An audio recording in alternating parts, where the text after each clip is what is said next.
नासिर ख़बर शामिल कयूं था कराची में डेली इरादो न्यूज़ के bureau chief reporter Mansoor Chandio मुताबिक पसंद जी शादी कंदड़ जोड़े जो तहफ़ुज़ लाइ अपील नौशर फिरोज़ भोटी ॻोठ जे नारी कराची जी अदालत में बयान ॾेई छॾियो नौशर फिरोज़ जे ॻोठ भोटी वासण नारी सीमा धीअ पठाण पंवर कराची मलीर जी अदालत में पसंद जी शादी कंदड़ मुड़ुस सनाउल्ला वल्द अब्दुल हमीद पंवर सां गॾु पेश थी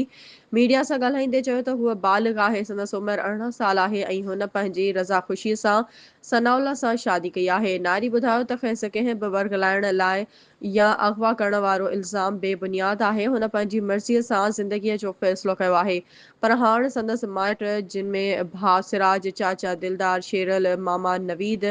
नदीम ऐं बासर माण्हू नजमुद्दीन भुट सालिक ऐं इरफान भुट शामिल आहिनि